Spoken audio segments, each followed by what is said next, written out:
All right, let's move on now to the latest in Gaza. Countries are starting to flip on Israel, even the staunchest of allies. Germany sounds like they're starting to get a little worried about what's happening in Gaza, the absolute, the destruction, the mass destruction. Israel saying that they're going to go into Rafah.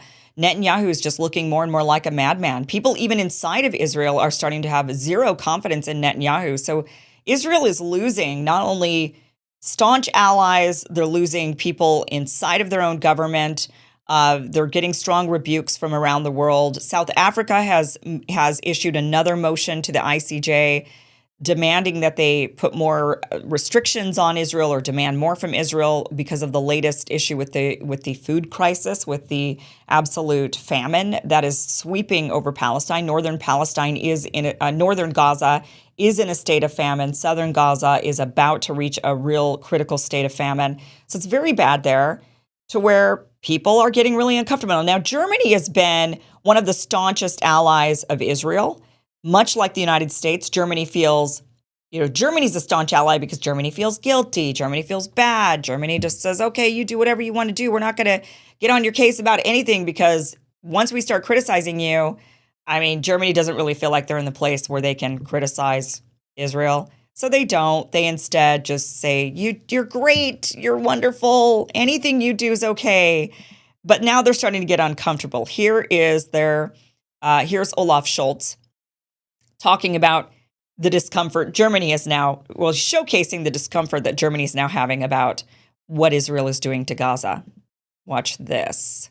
The longer the war lasts, the higher the number of civilian casualties rises, the more desperate the situation of the people in Gaza become, the more this begs the question, no matter how important the goal, can it justify such terribly high costs?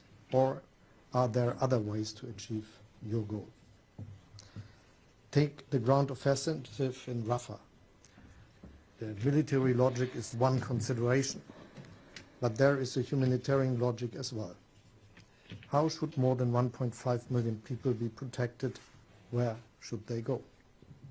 So even Germany now is saying, well, okay, we've given you carte blanche and we've never really criticized you, but now things are not getting so great. So we understand, and he softens it. He softens it by saying, we understand that, you might have a noble cause, but you still can't just do whatever you want for that noble cause, if you think it's a noble cause at all, which many of us don't. Many of us believe that when you're an occupier, and you've been an occupier for decades on a group of people, that they are inevitably going to rise up. It doesn't.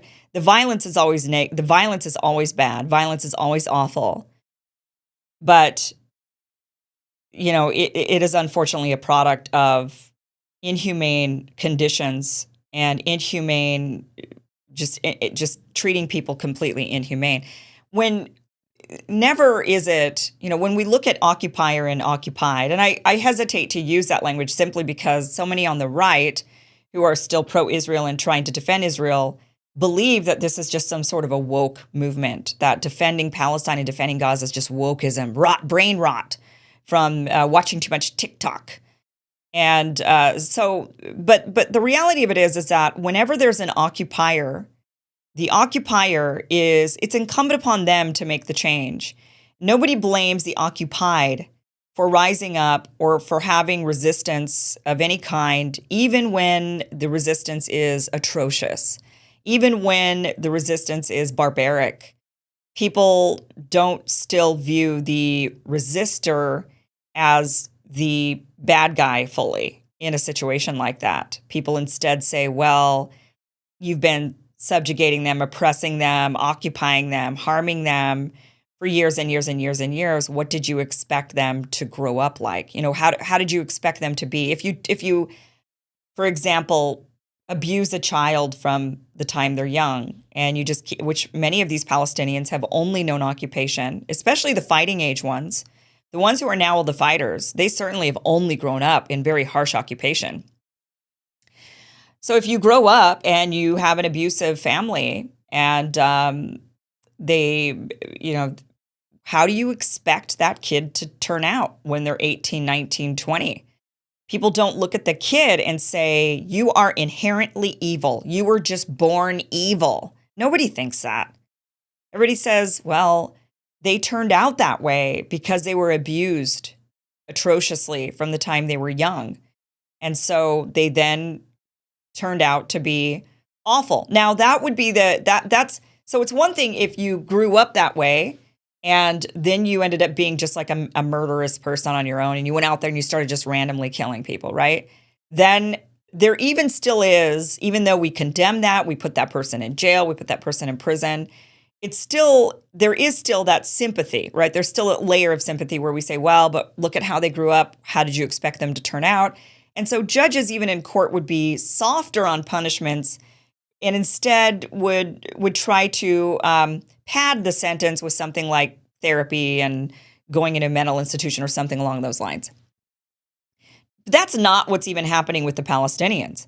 What's happening with the Palestinians is, let's say the child grows up beaten, abused, terrified, and traumatized, and when they become an adult, they then turn on the people who abused them.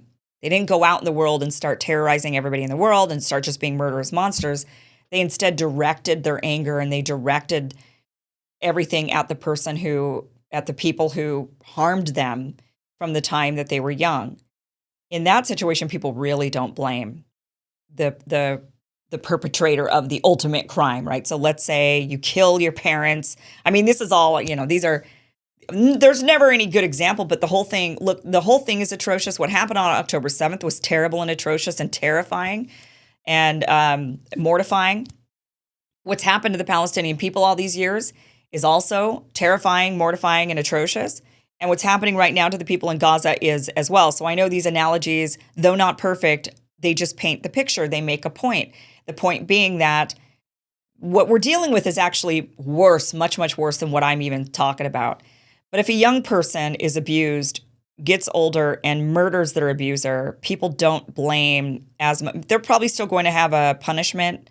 They're probably, of course, still going to go to jail and be punished, but it wouldn't be as severe because there's that layer of sympathy. There's that layer of understanding. There's that layer of you're not fully in the wrong. The other person was in the wrong and got you to that point. So that is where we're at with the Palestinians and what's gone on. And so when people have a hard time, there are a lot of people who seem to have a hard time processing that. There's a lot of people out there who seem to think that, well, no, it's the Palestinians, they're just terrorists, and if they weren't terrorists, everything would be okay. But they're under an abusive occupying regime. I mean, it's just really, they don't have, and obviously, and look at the punishment they receive when they act out. But anyway, let's move on here. I want to play for you the Irish Prime Minister. So not only is Germany, which is the staunchest ally of Israel because they feel really guilty, and that's a really piss poor motivation for allying is just because you feel bad. But I guess I understand with Germany, the very delicate situation that they're in. Canada has also voted, their parliament has voted to stop selling arms to Israel. So they voted on this. It's non-binding, so they still could end up having to do it, or whoever is in charge of actually supplying the weapons to Israel might still be able to do that and work around this. But the Canadian people have spoken. They're also very unhappy with what's going on. The Irish Prime Minister made some very strong statements in front of Biden, right to his face, told him what the Irish think. And now the Irish have been very vocal in their parliament about Israel. They seem to all unanimously agree in Ireland that it's wrong what's going on, that Israel's in the wrong. They just disagree, it seems, when I watch their parliamentary sessions. They disagree on what the solution is for Israel. Some of them will staunchly advocate for it just cannot be an ethno-nationalist state and it's got to end. This Jewish national project needs to end. And others will say, well, what they're doing is wrong, but we don't need to go that far. So that seems to be what they debate. So but here's the Irish PM in front of Biden to his face, telling him what he thinks about what's gone on. As you know, the Irish people are deeply troubled about the catastrophe that's unfolding before our eyes in Gaza. And when I travel the world, leaders often ask me why the Irish have such empathy for the Palestinian people. And the answer is simple. We see our history in their eyes, a story of displacement, of dispossession and national identity questioned and denied, forced emigration, discrimination, and now hunger. Okay, so very, saying, look, the Irish have been there, and so we get it. Now, a lot of people could look at the Irish just like they look at the Palestinians, and they say, look, you're just white English-speaking people. There's plenty of other white English-speaking places you can go. You don't need to call yourself Ireland. You don't need to be nationalistic. You could be British, right? And they say that about the Palestinians. They say, you're Arabs. There's a lot of other Arab places in Arab countries. You could be Egyptian. You could be Jordanian. You don't need to be Palestinian. There's no such thing. So he's pointing to that, this whole, the Irish having their own national identity, even though they are white. You look at an Irish person, you do not know the difference between an Irish person or a British person, or you're just not going to tell a difference until they start talking, right, of course, from Ireland. But accent aside. And so that's what the Palestinian people are being told in that same exact vein. Now let's go on to what's going on in Israel.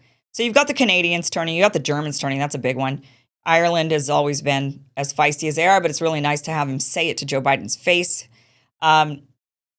Inside of Israel, there's actually calls for a no vote of confidence in Netanyahu, for a vote of no confidence in Netanyahu. The leader of the opposition is a man named Yair Lapid is his name. And Yair Lapid, let me just see if I could show you a picture of Yair. Here's Yair Lapid. He is one of the opposition leaders, and he is calling for this vote of no confidence. He is actually pretty upset about a couple of the really far-right extremist, real insane people. Here's Smotrich, which you probably recognize him, and also Ben Gvir. These two are insane. And the leader, he called on the Knesset to vote in favor of withdrawing confidence from the government of Prime Minister Benjamin Netanyahu. This is from Middle East Monitor. They do a great job reporting. Lapid described Netanyahu's government as the most insane government in the country's history. You think? And he said that this comes as voices of extremists in Netanyahu's government, such as the ministers of national security, Ben Gvir, which is this guy, and Smotrich, which is this guy. Like these guys, their voices are growing inside of Netanyahu's cabinet, so inside of Netanyahu's government. And he said that Lapid said he would not sit in a government that includes these two because they represent a danger to the occupation state, stressing his willingness to make any concessions to reach a deal that returns Israeli prisoners of war held in Gaza. Obviously, that's not his language. That's Middle East Monitor's language, the occupation state. He, of course, wouldn't call Israel an occupation state. But he is saying that these two represent a danger to them, to Israel. And so they're calling for a vote of no confidence.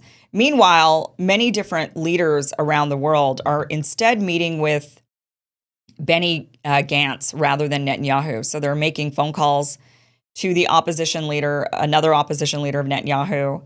They are embracing that leader. They're trying to distance themselves from Netanyahu. So they all know. I mean, the moral of this story is it's obviously a showcasing that they all know what's going on there. They all know that there is a genocide happening that is absolutely intolerable genocide happening on the people in Gaza. That 2 million people have now been displaced. An entire population of people is now hungry. An entire population of people. That is the first time in history that an entire population has been labeled under famine. An entire population. Anthony Blinken recognized that, by the way. He said that exact phrase. This is the first time in history that an entire population has been labeled. He actually said, according to the most respected measure of these things, 100% of the population in Gaza is at severe levels of acute food insecurity. That's the first time an entire population has ever been classified as that. So they all know. They all know what is happening is a genocide. And what's even more despicable about it is that they're still allowing it to happen. They're not going hard enough. They're still providing weapons and money to Israel. So these leaders know. You've got even the Germans feeling uncomfortable. You have Anthony Blinken saying an entire population is suffering from famine. You have even inside of the Israeli government shakeups and people feeling extremely uncomfortable. You have leaders, you have at South Africa going to the ICJ saying this is a genocide. All of these things are happening. Everybody knows it's a genocide, and yet nothing changes. What are they doing? Nothing is changing. They say, oh, we're really alarmed. What are you doing? But nothing happens. It's like the same appalling, when we hear those appalling stories of a woman being raped on a New York subway in front of everybody and nobody goes and does anything. They all then, if the police ask, yeah, I saw that. Okay, and they all, I'm sure, sat there feeling extremely uncomfortable and thinking, wow, this is really atrocious. But nobody rushed to stop. And that's what we're seeing here. We're witnessing this happen. But instead of a rape on a subway, which is already atrocious enough to think about, I'm sorry if it makes you uncomfortable, but this is what we're dealing with. People are watching a genocide happen and they're saying, oh, that's really bad. And then they're doing nothing to stop it. So spare us the, ooh, that's really bad. That probably shouldn't be happening. And actually do something about it. Actually do something about it. That's what we're asking for. Do something before Netanyahu goes completely, absolutely rogue, which he's already done. He's already proven that. So why not stop the guy? And it's a very simple thing for the president of this country to do, which is just firmly say, no more money, no more weapons. We're done with you. Hey guys, be sure to like, share, and subscribe if you like this segment. Now, you might be wondering, this seems like it's part of a bigger show. You're right, it is. The full show is at KimIversonShow.com. So what you're watching is just a clip. And if you want to get the full experience, then you got to go to KimIversonShow.com. The show airs Monday through Friday, 12 p.m. Pacific, 3 p.m. Eastern at KimIversonShow.com. That is where you can watch the full show. Here, you just get clips. So click on the link down below, go to the full show, enjoy. Otherwise, I'll see you next time right here. And be sure, once again, like, share, and subscribe. Thanks for watching.